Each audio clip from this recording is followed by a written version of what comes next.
So picking it up from where we left off, the question we have to look at now is understanding somewhat the nature of power, trying to explain the differences in power as a source. In other words, where does it come from, and what are the elements of that? What do we have to look at to assess it? How much power someone, an individual has. We're still on that level of the individual or the group as well. So the first thing we have to look at is the distribution of political resources. Now, these are resources that can be used for political purposes. They can also be used for other things, but these are particularly useful in looking to have some sort of power in the political arena. Obviously, the first one is money. Keep in mind now, again, that just having the resources doesn't mean you've got power. There has to be a willingness, obviously, to use them, and we'll get to that in a bit. Information. People often don't think of that as being a source of power, but if you look at it from the point of view of, say, even the Congress of the United States, they call in, quote-unquote, expert witnesses to testify, and those witnesses decidedly are on the side of a particular issue. So they're already advocating policy for one or another issue to be resolved in a particular way that usually favors them or their constituents, that sort of thing. Believe it or not, food. People don't think in terms of that, but if you look at poorer nations, controlling food or food supply is a major thing. Even if the United States, for example, decides to go into airlift in food or even water, if the people in control grab that for them and their troops, and it doesn't get through to the people having that, having that food in your possession where you can dole it out, gives you power. Jobs, the threat of force, but jobs, friendship, social standing, the right to make laws like Congress, the ability to bring votes to the table. All of those things in any given structure are going to aid you in acquiring power.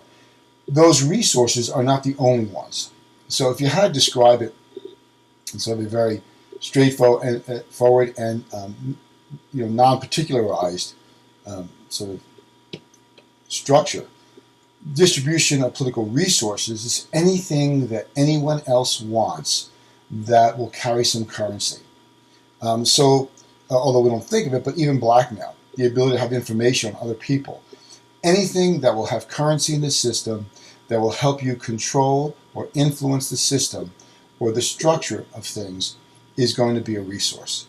It could be celebrity, anything at all. The second thing is skill. Not everyone that wants to play the game can play it well. So having the appropriate skills is very important. If you look at, and by the way, it's not just the skills, but it's using them, obviously wanting to use them, but using them efficiently. So if you look at, what constitutes skills, what you need to sort of have in place that will help you have the skill to be able to take whatever resources you have and use them effectively. And by the way, a quick sort of aside, keep in mind that the moment in time matters. Currency yesterday may not be currency today. Something could happen in the intervening time span that takes someone who had a particular resource that had no value, but now it does because of a circumstance. So we're really talking about things that are typical. The strangest things will come up as a resource given different, particular situations. So getting back to the skill level here, skill really depends upon a couple of things, right? The first is natural endowments. It's just that we're all born with whatever abilities we might have. Sure, we can hone them, we can improve them, but not everyone has all the possibilities laid out in front of them so far as endowments are concerned. Some of us are going to have a greater capacity to think, others a greater physical capacity, and within each of those realms, intellectual capacity could be in just one area, the sciences, or even getting down to an even deeper level, it could be just physics.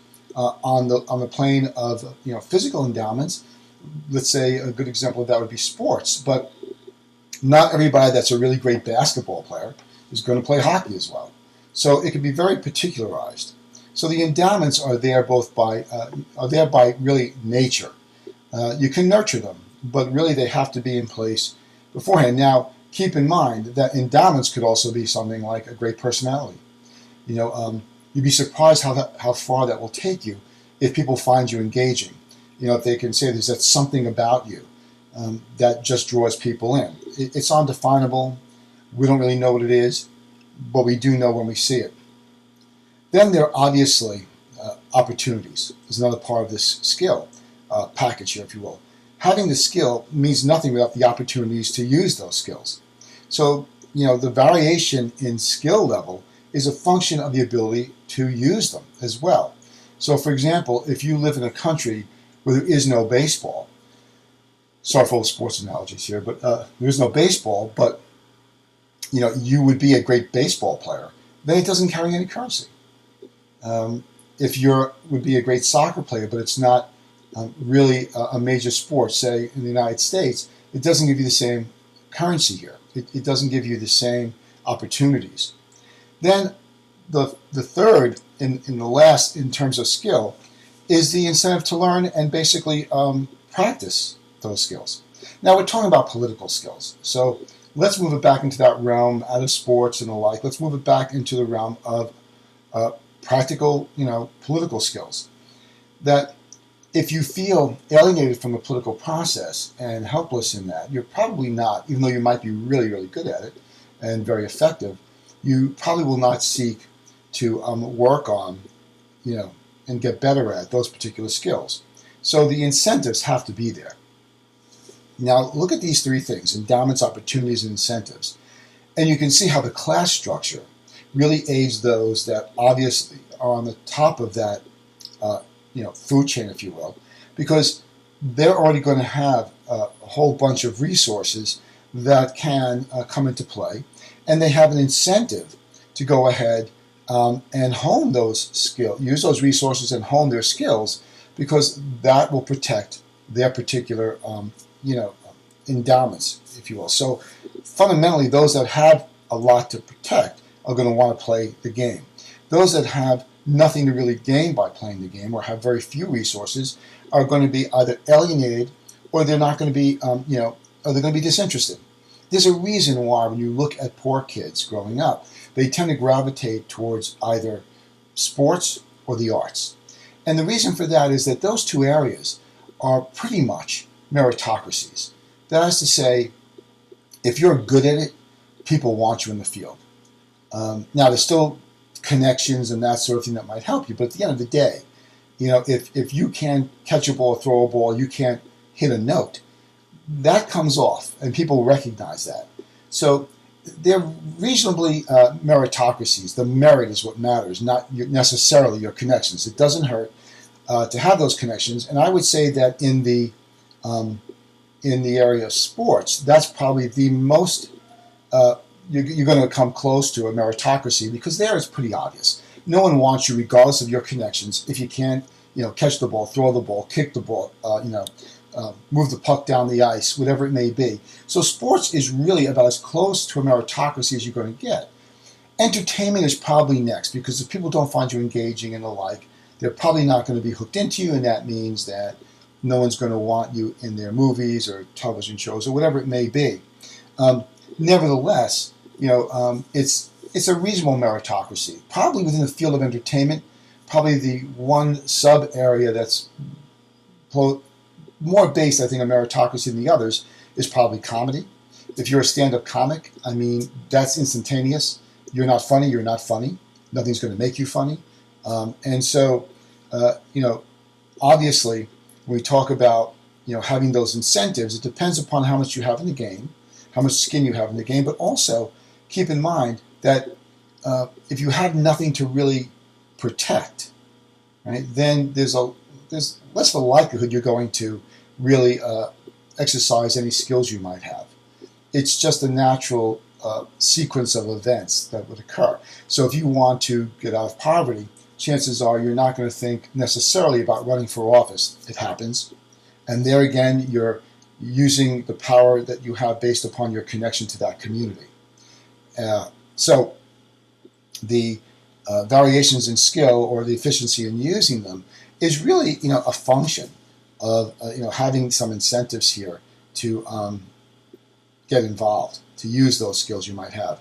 The third, not just the resources or the skill level, but the willingness, and this is important, the willingness to use them. And here again, those that have a lot of skin in the game, those elites that have a lot to lose, are more willing to, spend the resources that they have that are necessary and increase that skill level to protect what they have. The more you gather, the more you need to protect it. So variations, in the extent to which individuals are willing to use those resources for political purposes, because that's what we really care about, depends upon, what their goals are, what their orientation is. You hear about these political families, and, that may not necessarily be really, really wealthy.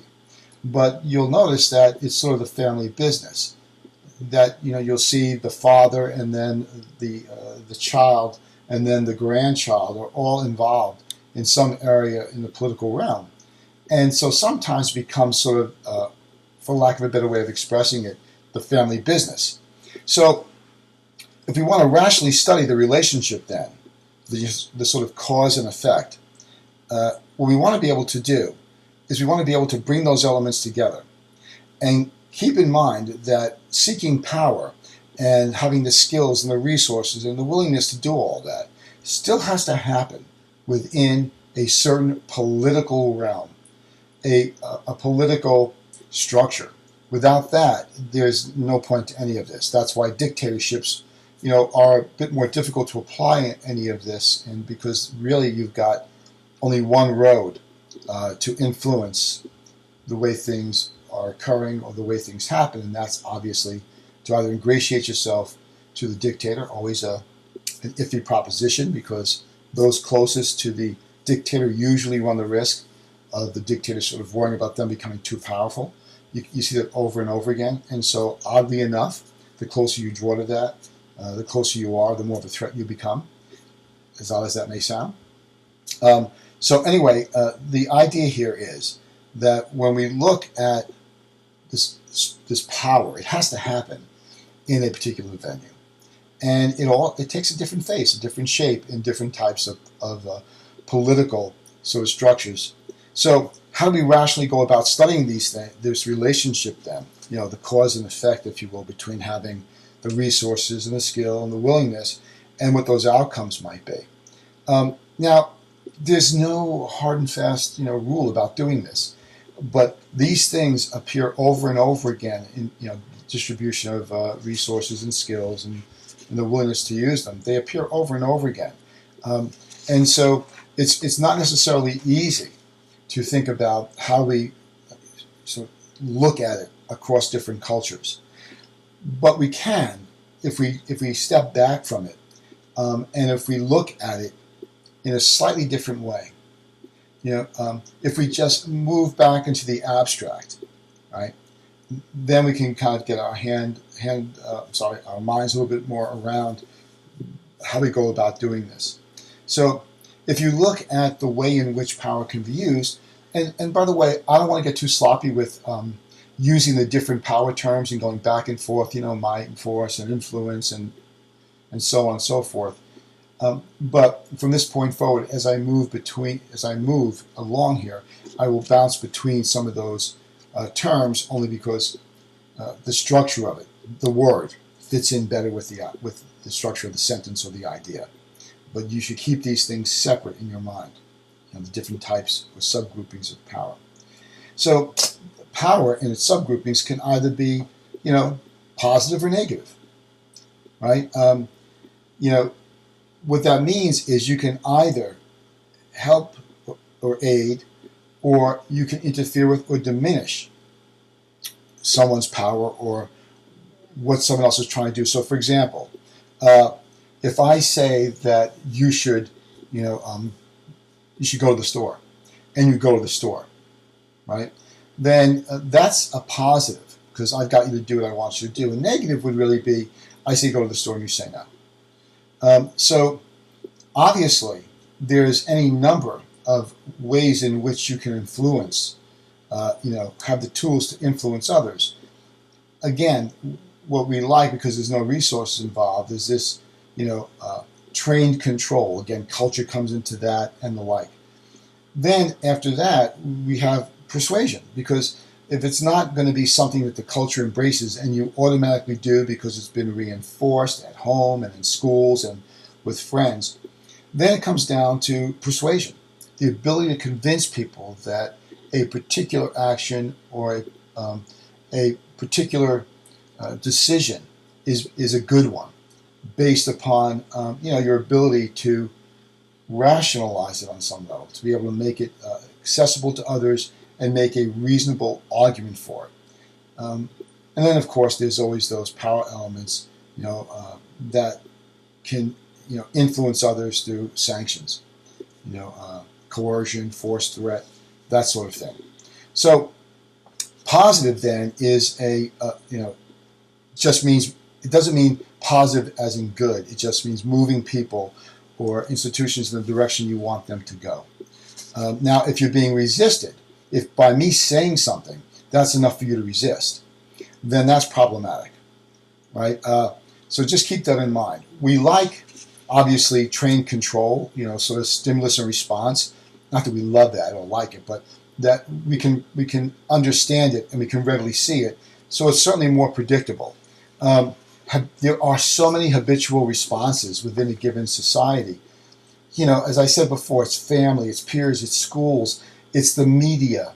I mean, Americans are immersed in a culture and a value system that determines in large measure how they see the world. So information comes in, and you interpret that information based upon those parameters that have been set up, those values and the like.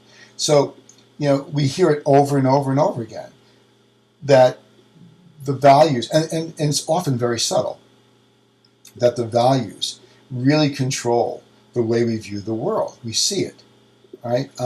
It makes it a lot easier. The costs are very low in terms of, influencing people if it's already part of their culture and their value system. So it's important and interesting to keep in mind that as open-minded as we may be, that really there is a mindset. And I always am I marvel at those people that compare America to other countries. One of the common sort of comparisons you see are voting. That in some countries, the people come out and vote in large measure. I'm not talking about those countries that make it illegal not to vote, where you get a penalty or a fine. And so they'll compare America's voting turnout with other countries and then make the assumption that that means that the other countries are more engaged in the political process. Well, no, that could be cultural, and they don't pay attention to any of that process. It could also be that Americans like the system the way it is, that they figure it's going to all be okay. They don't need to get involved because things are all right. So the assumption that because you don't vote, you're disengaged, really can't be causal in any way, because there are too many other variables you would have to explain. Americans may not vote because they feel helpless. They may not vote because they don't see it as important. They may not vote because they like the way things are. They may not vote because it's too much of a hassle. They live in a rural area and getting to the voting place and the like. And those that think voting is important, and I'm one of those, often say, well, it's really important to go out and do it. Well, yeah, but it's also part of the American culture and American mindset. America is a very individualistic society on many levels. And so this kind of bleeds over into other areas. So if I feel that my vote is not going to change anything, then as an individual, why do I want to do it? It just doesn't have any say. It doesn't have any sway, rather. But people often don't think in terms of, well, I'm a raindrop sort of in the bucket here. And, if others feel like I do and I add my little bit of water to this bucket, it will overflow and we'll get where we want to go. Now, that sounds very sort of political scientist, advocating for, voting and getting out there and doing your civil duty and the like. But really take it and look at it differently. Who amongst us in a democracy would like our vote to count so much that whatever we decided to do, however we decided to vote, that's the way the nation would move? So if you walk into a polling place and you vote for candidate A, A rather, the fact that you voted for candidate A is enough for candidate A to get elected. Who would really want that particular responsibility in democracy? Because with that, right, comes criticism, it becomes, responsibility. And you have to think in terms whether you're willing to carry that. So it's an odd thing in America. The individual impulse keeps a lot of people away from the polls, I believe, and that's what the studies seem to tell us. You hear it over and over again. Well, what difference do I make? Well, the idea is you shouldn't make the difference. You should make a difference. You should be adding to the mix. That issue aside, when we look at this idea of also communicating to others, right, trying to persuade them intellectually, leading people means knowing where they want to go in the first place. To be an effective leader, you have to understand what people's expectations are, right? You have to be able to look at where the society is with their value system and where the culture is in order to be able to persuade people. In other words, rational persuasion is really a function of the society at that moment in time. How can you communicate in such a way that you're likely to persuade people? You can't use the mindset of the 1960s, and use it, today. It's an old mindset based on a structure, based on a society that doesn't really exist anymore. That society has moved forward, transformed itself, the culture has moved a bit, and so you can't apply the same tools. In other words, what might have gotten people going and what might have allowed you to lead them back in the 1960s, not only may it not be effective today, but it also may seem antiquated and may seem odd to people. The rhetoric back then is different than the rhetoric now, and has to be, because we're not the same society we were back then. So in order to use rational persuasion, you have to have that moment in time feel. You have to know exactly where you are. You have to know what the consequences are.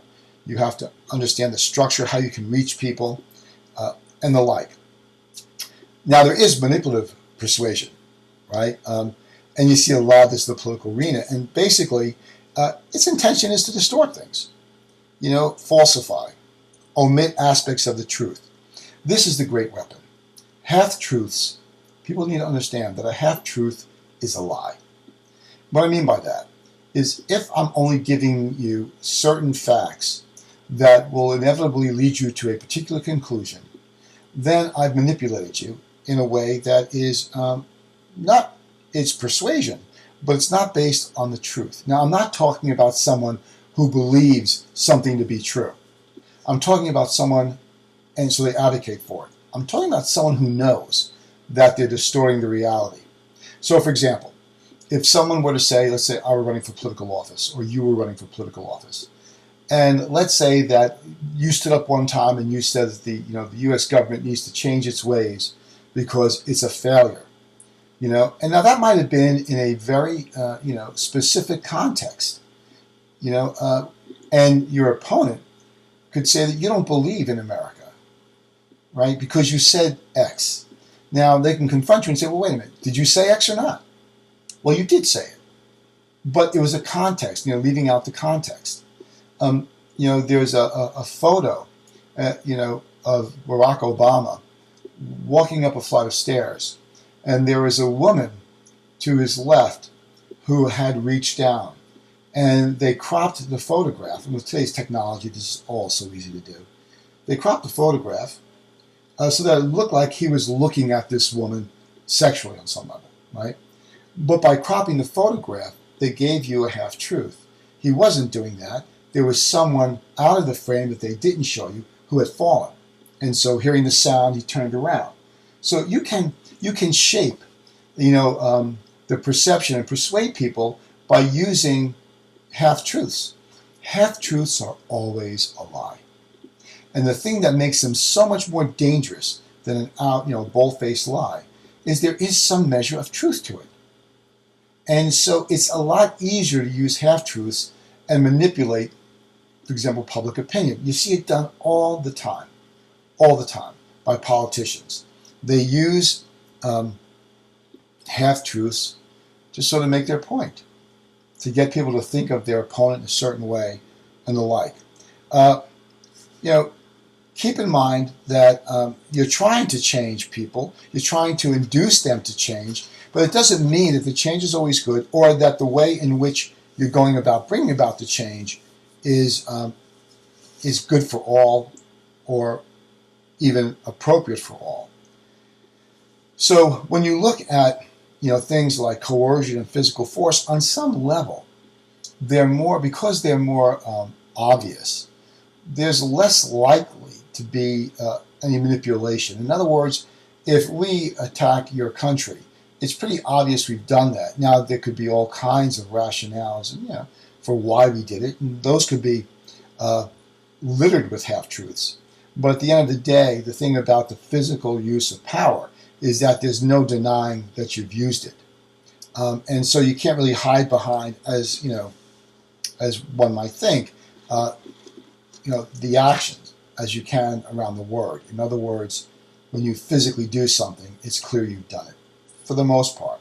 Whereas if you've said something, it's not as clear as to whether that's true or to what extent it's true.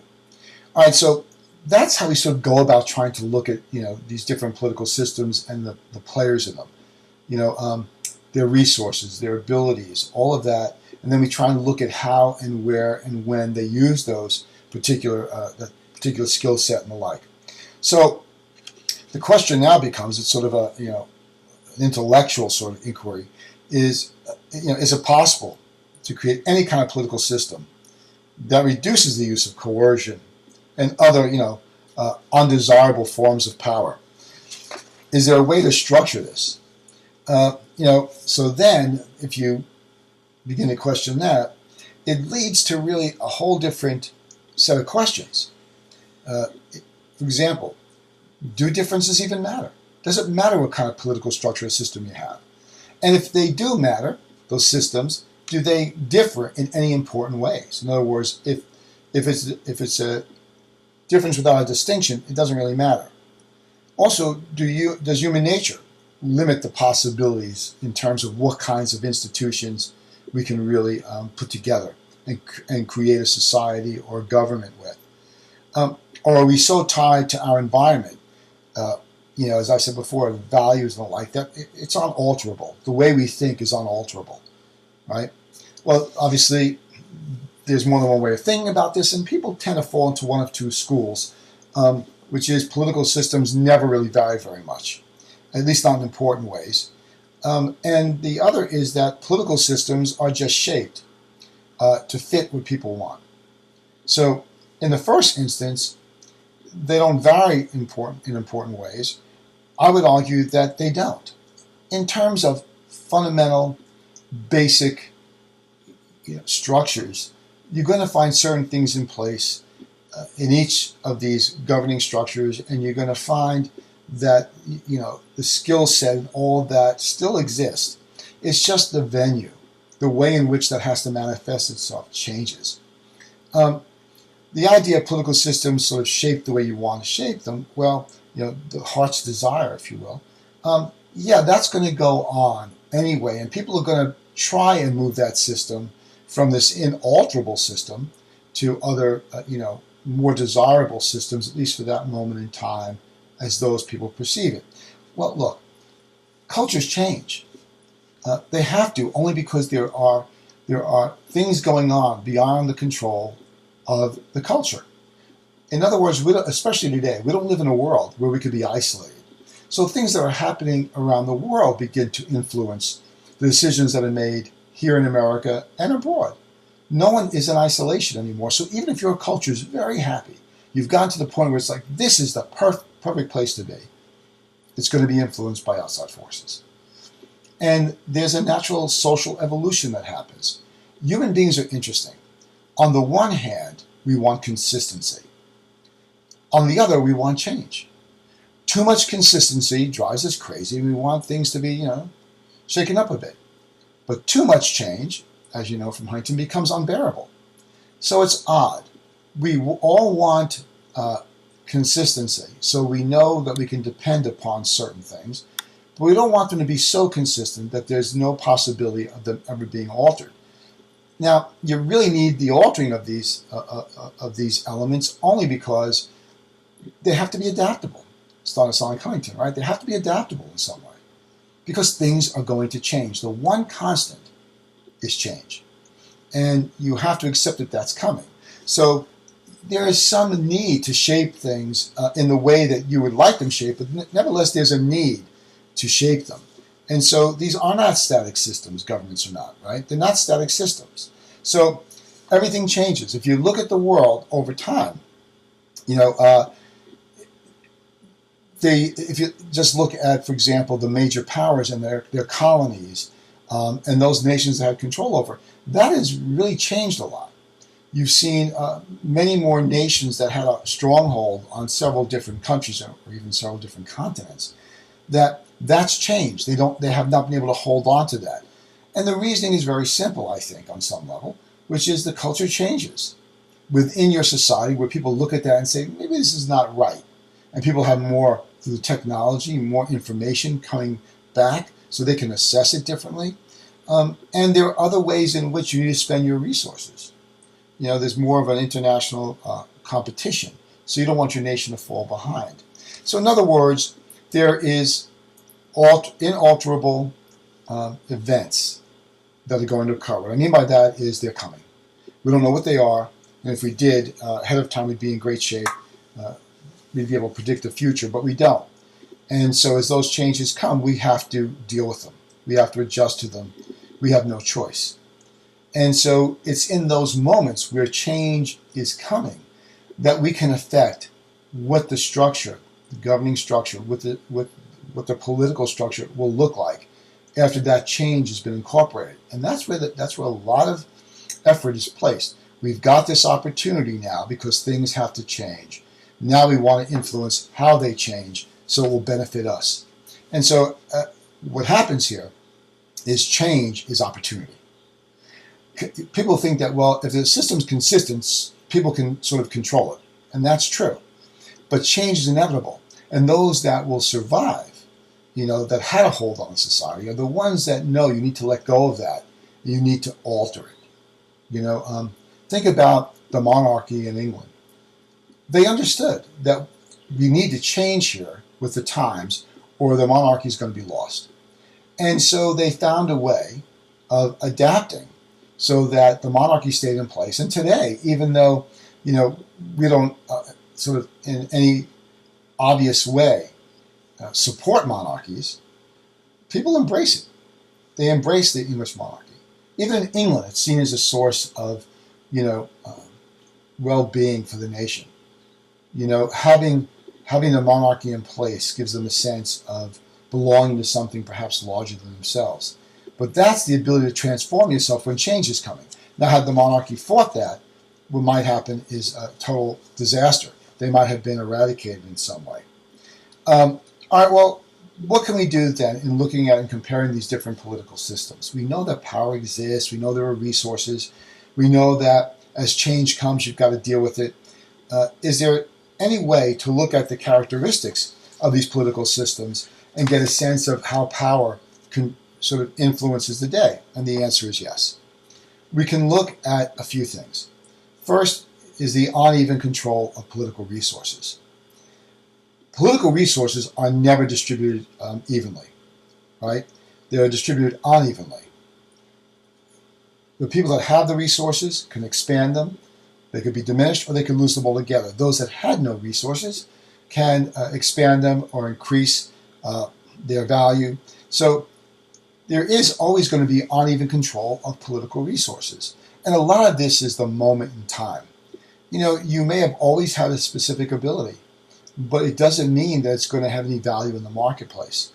So when you look at comparing then political systems and the use of power within them, and you can begin to see, right? Huntington is interested in that long road.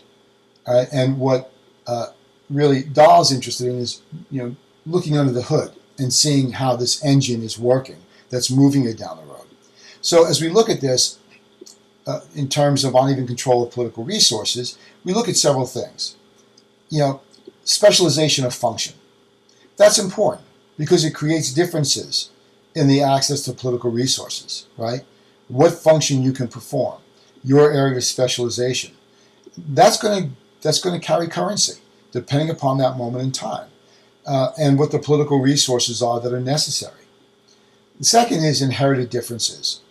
You know, obviously, you have no control over where you're born or to whom you're born to, but those differences in the structures can be measured by who has access to those structures and who doesn't.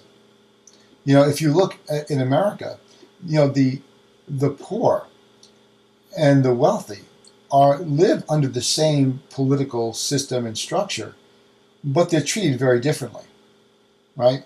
So it comes down to how we view the poor and the wealthy. Obviously, the wealthy have more resources, and so they can influence things more, and the poor don't. So the old saying is, neither rich man nor poor man may sleep under bridges at night, but the rich man doesn't have to. So the poor man who's seeking shelter gets moved on. He says, well, no one can sleep here, but then it rains on me, or I'm cold. Yeah, well, what can I tell you? The rule is no one sleeps under bridges. So the idea is that those that structure the system will benefit from it. So there are automatic differences, then inherited differences. Then there's also the biological and social inheritance that also changes things as we look at and compare different societies. Biological and social inheritances, they provide different access to the system. Remember, in order for power to have any real value, it has to be able to get into the system and move that system in some way. And so the question always is, well, who gets into the system? Who can alter it? Who can change it? How much is what they can do influenced by what's going on outside, or the culture, or the values, events taking place outside that particular arena? So those things, biological and social inheritance, they provide different access. The children of Bill Gates are going to have more access to the system than are the children of some, poor parents. And that's the way the society is structured. So even though, at the end of the day, we like to believe America is a place where anybody could make it, which is another one of the core values of America, the society. Anyone can do it. Well, of course that's not true, because if anyone can do it, you'd have a lot more people doing it. It's sort of a lottery, if you will. Anyone could win. Yeah, but the odds of winning are so incredibly small that for all intents and purposes, you're better off understanding you're not going to win. That likelihood is so small. So yes, you can go into, say, the music business, and you could become a worldwide phenomenon. But the likelihood of that is so small. When you think about the 6+ billion people on the planet, think about how many have reached that status, where they are, known throughout the world, and where their performances are always in demand. It's a very, very, very, very, very small number, and it usually exists for a very short time. It's that moment in time sort of thing. Think about political power. It's the same thing. Nothing lasts forever, and even though you might want to play that lottery, you're not probably going to win, right? The odds are so against you. And if you do win, it's such a quick thing that happens. It's like being thrust into a position of power. Everyone on the street talks about what the president should be doing, but if you put them in that seat in the Oval Office, that becomes a very, very different reality, right? And so it's interesting. The argument I always make is that power, whatever the resource is that gives you that, or resources, it just takes whatever little fissures there are in your personality, your character, and turns those into chasms. So to put it on a very basic level, if you like to drink a bit and you win the lottery, you're going to drink a whole lot. That's why we hear of so many lottery winners that are thrust into wealth so quickly. They lose it all, or they end up dying from whatever their particular weakness was, drugs, alcohol, whatever it may be. So it's interesting that power could be so corrosive. And that's the one thing you have to watch out for. And that's where the lineage thing helps out. When it's old money, that sort of worked its way through. It's why new money is always flashed. They people that are newly arrived in the wealthy status want to show it. Look at me, I'm wealthy. That's a characteristic of sort of the movement of power within an individual, right? How it can transform them. Well, it does the same thing in a society. But again, this uneven control of political resources is really outside of your control. So the biological and social inheritance, well, you don't really have much say there. And then, of course, there's life experience. Now, this is interesting because here you can have effect, some impact. And again, it goes right back to whether or not you have incentives to do it or not. But people that have life experience, that kind of keep their eyes open throughout life, they learn something. And they begin to understand something. And knowledge is power. Understanding how things work really changes where you fit into the system and what the system can do for you. So, for example, if you're unaware of the legal system, you don't understand it at all, and you come from a poor class, so the likelihood of crime goes up. Why? Well, you don't have all of what you need, let's say. When you're poor, it's a struggle. And so let's just say that you decide, well, I'm going to steal $1,000 because that's going to really be a lot of money for me, and I'm going to use it for whatever purposes. It could be something like feeding your family or just going out and gambling with it. It doesn't really matter. So I want this $1,000. Now you get caught.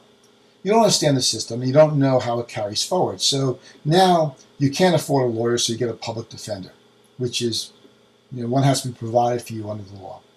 Now the public defender is got a caseload that would just bury most people. So they need to get people through the process. And so they're trying to do what they can to represent that person and get this case closed and move on to the next one. And they're looking out for their own end, right? These public defenders, they want to be able to move on and make, gather more resources for themselves, which is what we do, in America. And so they tell this person that got, me out for taking this $1,000 that, well, look, if you don't plead guilty, X may happen to you. If you do plead guilty, we can plead this thing out, and Y will happen. And Y is better. It could be a shorter prison sentence. It could be, any number of things. But Y is better. So you depend upon that lawyer, and you take Y. And let's just say Y is you only spend a year in prison, as opposed to a possibility of 5 or 6. And you think, wow, that's a pretty good deal. I get out in a year.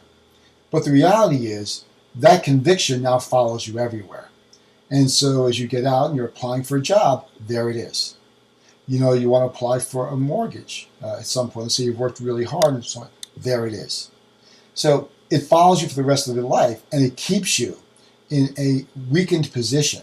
And so by pleading it out and not understanding the system and its consequences, you have now, by shortening that, by pleading guilty, you've now shortened, yes, your stint in jail, but you've now affected the rest of your life in a very, very negative way. So knowledge is power. Understanding how things work is power. If you look at the tax code, it's 72,000 pages long at present. Now, who could really stay on top of all of that except for people that make a lot of money staying on top of it for a lot of other people that have a lot of money? So the average person doesn't understand much about tax law. And even those that do understand, there's a lot of gray areas, a lot. People don't recognize that. They think that the tax law is very, very straightforward and this is how it works. And in fact, it's not. If you were to call up the IRS and say, I'm reading this provision this way, is that an accurate reading? They'll tell you, well, it seems reasonable. And they may even check with a colleague and say, we think that's reasonable. And if you ask them, well, who makes the final determination about whether or not that's accurate, never mind reasonable, they'll tell you, well, if you get audited, the auditor will, or if you have enough money, the lawyer will go, the lawyer who advised you that you could take that write-off, let's say, will go in and fight on your behalf. And the government has limited resources. So they're not going to fight a lawyer that's well-known and knows the tax law better than people that work for the IRS. That's going to cost the government more money. It's just like if the government wants to go after a corporation that's done something wrong, polluted or whatever it may be. those corporations or a corporation that's very wealthy can say to the government, the Department of Justice, who would be going after them, fellas, you want to come after us, come after us. But you're going to put 30 lawyers on this? Because they could be doing other things. And if you put 30, we're going to put 300. We're going to tie you up in paperwork until kingdom comes. So we can either square this away, you can slap us on the wrist, and we'll go away, and you can tell the public that you did your job, or you can fight us, but you're not going to win. So here again, understanding how things work. This is why BP could have an oil spill in the Gulf and really get a slap on the wrist. Basically, when they were hit with the fine, their stock went up because people in the know understood this is over with now. The government can't extract any more from them. There's no need to use any of BP's resources to fight this, so that means there's more money for profit. And I invest in BP, so I'm very happy about this. Their stock is going to go up, and I'm going to make more money. So by BP polluting and affecting all those lives in the Gulf, the livings of so many people, and really destroying a lot of businesses and people's lives, their stock went up. And then people shake their head and say, see, politics, why get involved? Well, you don't understand what happened here. Now imagine if you were a sophisticated consumer of political information. Imagine if everybody was. That deal would have never gone through. BP would have had to really pay the price, right? Because the American public would not be fooled by the politicians. So life experience then does give you incentives, and it does give you goals, and it does improve skill, but it also improves knowledge, and that's what's really key. Then another element of this uneven control, besides specialization of function and inherited differences and biological and social inheritance as well, and life experience, is social discrimination. It's interesting because it's very difficult, if not impossible, to create a society where the political resources are perfectly evenly distributed. There is no equality. Equality is not even, it's not possible because of different abilities, skill levels, a willingness to use resources. We're not equal. We're never going to be equal. All we can ask for in a political system is that there be a level playing field. That means anyone who does have those aspirations can arrive and actually play the game. It's one of the reasons why, going back to the founding of this country, Madison and others said, look, you can't allow monopolies. You've got to fight monopolies because once they develop, they corrupt the whole process. Well, today, as we know, there's lots of monopolies and oligopolies in America, and what they've done is they really have controlled the system. And it's interesting, an example of Bill Gates, when you look at Bill Gates, he is, because he's considered, Bill Gates, in which he's very wealthy, has a lot of resources, and the like, people look at him and think, well, Bill Gates said this, so it has value, it has currency. But look at the Microsoft story, right? Microsoft's doing some work for IBM. IBM says to them, we've got this small group of sort of computer nerds, because IBM was making big mainframes and didn't want to be bothered with this little personal computer stuff. And we got, it's not a big market, but we'd like to meet their needs, it's there. So they said to Microsoft, can you do something about that? And Microsoft went to a guy and said, can you write, an operating system for, this personal computer market is very small, but we've been asked to do it by one of our biggest clients. Can you do it? The guy said, okay, fine. So he whipped together something. It wasn't very good. They turned it into IBM. IBM said, we put it out there, but it's got lots of problems. Can you fix this thing up? We don't want to have this as a headache. So they go back to the guy that originally wrote the code, and he says, look, one of the major mistakes in computing history, he said, I can't be bothered with this. And so Microsoft says, well, we'll buy it off you for $1,000. And they do, and Microsoft, still doesn't fix it. There's many bugs, keeps coming back. But Bill Gates understood that this was a market that was expanding. And so when IBM sort of said to Microsoft, look, guys, we'll just take it and we'll fix it because we can't keep having this problem. Bill Gates, who had control over it, right, now owned it, said no. Smart move. But Bill Gates would have been, certainly Microsoft would have moved up a bit, but he did something very smart as a businessman.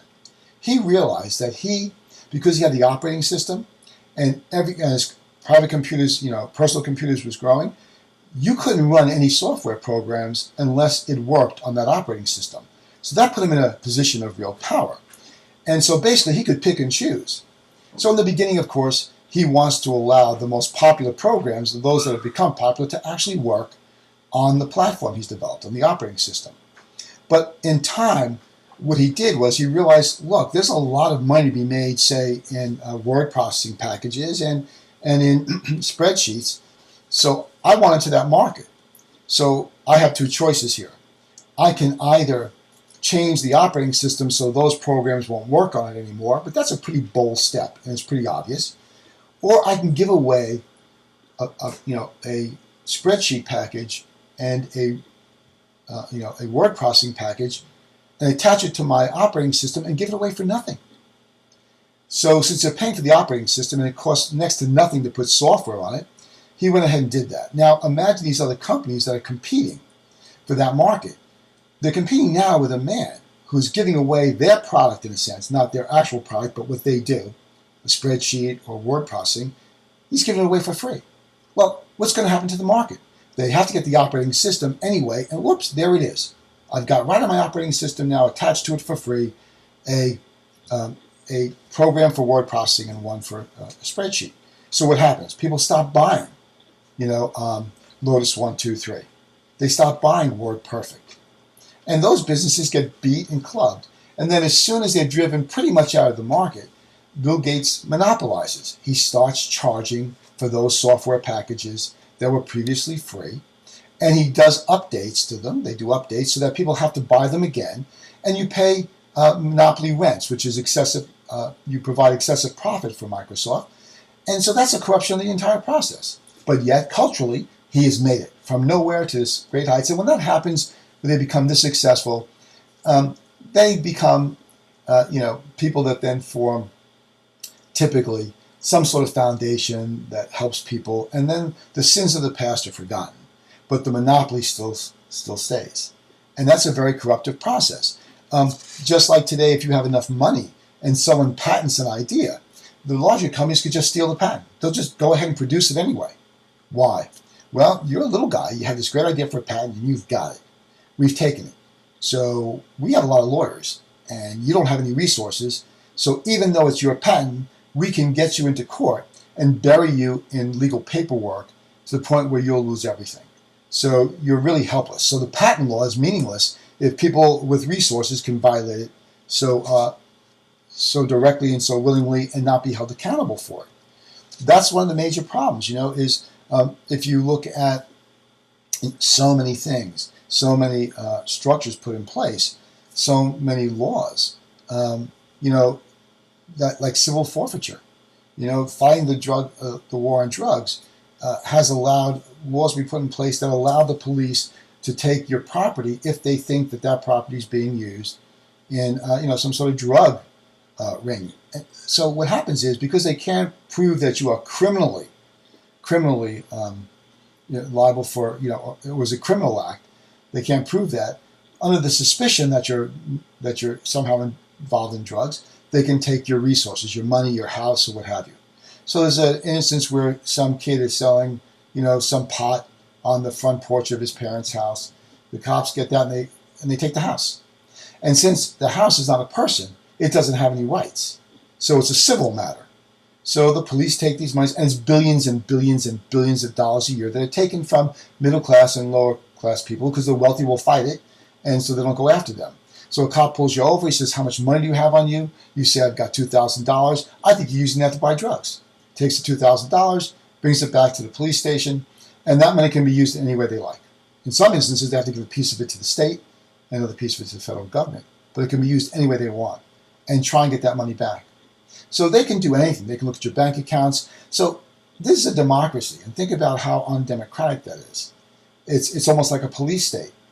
And when the police are questioned about it, they're very upfront about it. Well, we can do whatever we want with it. Usually we'll do things that we can't get in our budget. We'll use that money for that. Sometimes, in many instances, it goes into the police retirement fund, so they have more money. Think about how corrupt that is. The people that are supposed to serve and protect are now really formulating, depending upon how far you go with this, a police state. They can just pull you over and say, what have you got? It's now ours. All right. So the culture is a big part of this, and obviously when we look at the differences between cultures, it's not so easy to compare. It's not like America is a democracy and they stand for freedom and the like, and this is a dictatorship and it's evil. You can have a benevolent dictator, and you can have a democracy that's very corrupt. And living in a corrupt democracy by far is worse than living in with a dictator that's cruel. Why? In the dictatorship, you know the person's cruel. You know to steer clear. You understand what's going to happen. But in a democracy, that's all hidden behind the structures and within the value system. And so you never know what you have to watch out for. You're really very vulnerable. You sold your car, an old used car, you're driving back home, in your new car, and you've got $5,000 on you because you just sold your old car, and you get pulled over for a broken tail light, and you're asked, how much money do you have on you? And you say, well, $5,000, I just sold my car. And the police say, well, we don't believe that's what you did. We believe that you were using this and it's drug money, so now we're going to take it. And you try and fight that. Well, first of all, you don't have, because it's not criminal, you don't have the same rights. And so you need to get a lawyer. And that means it's going to cost you more money to get your money back. Now, think about how corrupt that is.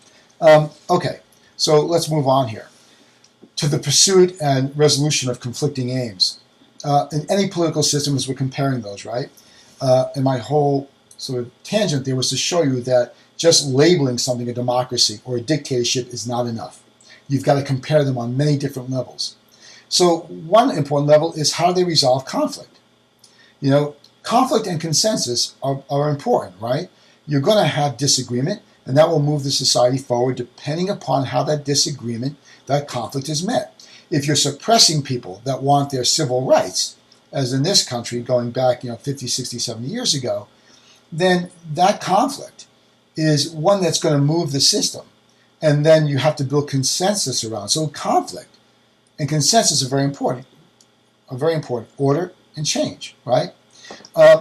So Hobbes, for example, emphasized this propensity for conflict, that it's going to stress the powers that be, and out of that, it's going to alter, the structure of, authority, who has it, loyalty, obligations. It's going to change all of that, right?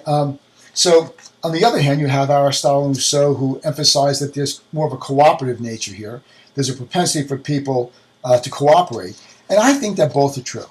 I think there's an instinct towards one and an instinct towards the other, and those things balance each other off. So in political systems, it's interesting to look at who stands where within that structure. In other words, who is in conflict, and who is not in conflict.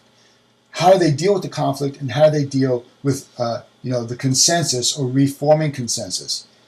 Another area we can compare is in conflict. How they mediate it, how they arbitrate it, do they suppress it? Are there political systems put in place to deal with it? How do you deal with conflict? It's going to be present.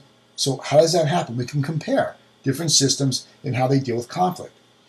We can also look at a fifth element here, which is how does legitimacy manifest itself within the system? How do you resolve, what are the governmental means for resolving anyway, conflict? Is it morally correct? Is it not morally correct? What are the standards for that? Remember, your culture and the society's values really are so important, because that's the arena in which all this gets acted out. Conflict in one set of values and within the arena of one set of values and culture is very different than the same conflict in another. The acquisition of legitimacy in one venue is very different from another based on the culture and the values. So what we really want to look at here is how you become legitimate. How do you legitimately get power? Sometimes it's you kill the dictator, right? And you now become the dictator. In other cases, you vote people out. And we can argue all day about, those structures, but all we need to think about at this point is that there are different ways of accomplishing this, right? So you're looking at legitimacy as an important thing, whatever it's based on in a given society, and we can compare societies based on how one gains legitimacy when they are trying to, acquire power, right? So the key here is you want to move within any system from just being able to influence the system, right, to having authority in the system. Remember, that's the structure. So I want to go from being a voice that people then can rally around to become an authority so that I can basically have more control. So if you look at all forms of political arrangements in any society, right, there's always a process for acquiring legitimacy, right? And people have been willing to risk everything to acquire that legitimacy. You know, no one wants to be remembered for having in any way, taken in a given culture, taken legitimacy or grabbed it out of the hands of others through violence in a democracy. It's much more subtle than that. It has the same effect, even worse, right, at times. But for the most part, it's about appearing legitimate in some way. And in democracies, elections do that, right? All right. So we're really asking ourselves, how do we get that legitimacy, right? Well, there's obviously a need to develop and articulate what we think and what we plan on doing, right? We have to be able to articulate that in some sense, right? Because the ideology is important here, right? It's a belief structure, right? An ideology is a belief structure, a system of beliefs. And you have to articulate that, right? And you have to understand that no ideology is going to be completely internally consistent. We're not all, even though we share the same ideology, we're not all marching in lockstep, right? Because things change, right? Things are ambiguous. You don't really know how to interpret things, like that tax code. It's very difficult. The reason for lawyers is because the lawyers stock and trade of words. What do those words mean? You know, we often think that that's pretty straightforward, and it's not. There's often ambiguity. Also, a lot of people that belong ideologically to a group only have a basic knowledge of the ideology, and that's what's articulated by the leaders. They follow what the leaders say. So people often ask, well, okay, how can there be these extreme movements? Because people in the movement only see what their leadership convinces them exists. And usually this is in very simple terms. Good versus evil. Primarily used all the time, even in America. Democracy, good. Dictatorship, evil. So it's always couched by the leadership in very simplistic terms because people are not all that knowledgeable. And so ideology is, we may share it, but I may not have the same level of understanding as you do. I may think it's about X when really it's about Y.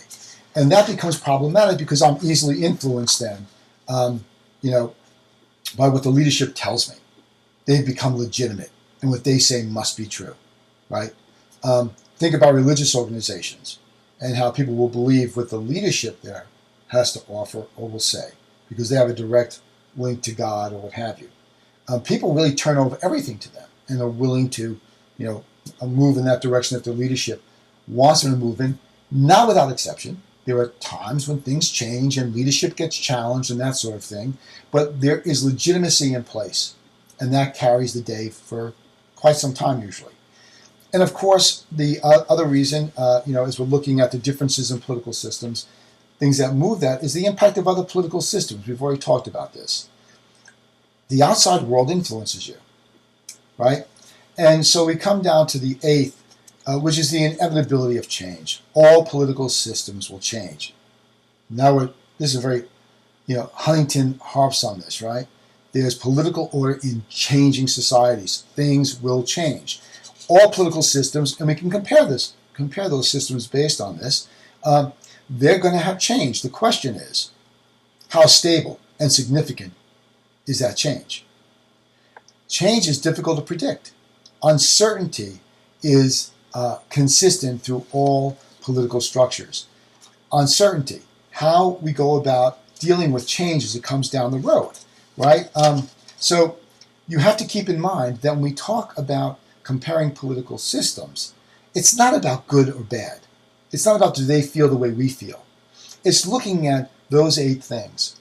And we can compare and look at the consequences of each of them and then say, okay, is this consequence, is this way of doing things, is it serving people or not? Now, why is that the yardstick?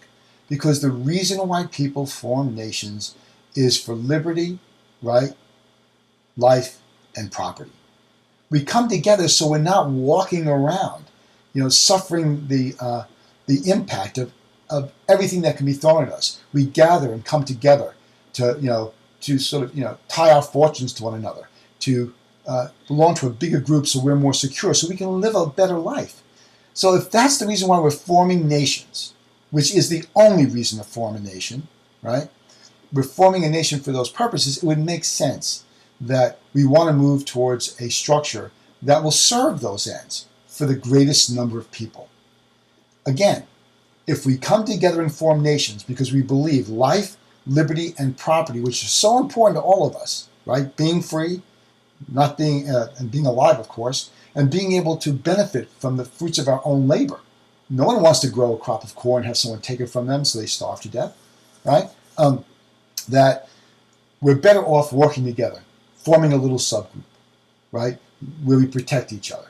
This is very common, very, very common, not only with, with humans, but other species as well. So we form it for that reason. So if that's the reason why we're forming those nations, those societies, it would make sense that the nation or society that gives people the greatest liberty, right, which is important, protects their lives, doesn't eat out their sustenance, right, and protects their lives, not just death, but the way in which they could live the best so people get what they really want and the conflicts between them get resolved in a way that doesn't really hurt that structure. And then the ability to benefit from your fruit of your own labor. Certainly, working hard, having an idea, getting a patent is wonderful, but then having someone steal it because they can use the structure against you, that's a corruption. You see, that's a corruption of the whole idea, that the underpinnings of a society to start off with. And that's really problematic. So we look at all of these elements and say, okay, the goal here is maximization. Maximizing, the greatest amount of life, liberty, and property for as many people as we can, knowing it's never going to be totally equal, but that it's fair. That is to say, it's reasonable. We can understand why it is. Having a police officer pull you over and take your possessions because they can make an argument under law that it was being used for something without even providing proof that that's what it was being used for, that's a corruption. Civil forfeiture is a corruption of the very foundation of where democracy is. It looks like a police state. Had I described that without saying it was done here in America, you would say, oh my God, it's a police state. But most Americans don't even know it exists. All right, we'll leave it there and we'll pick it up next time.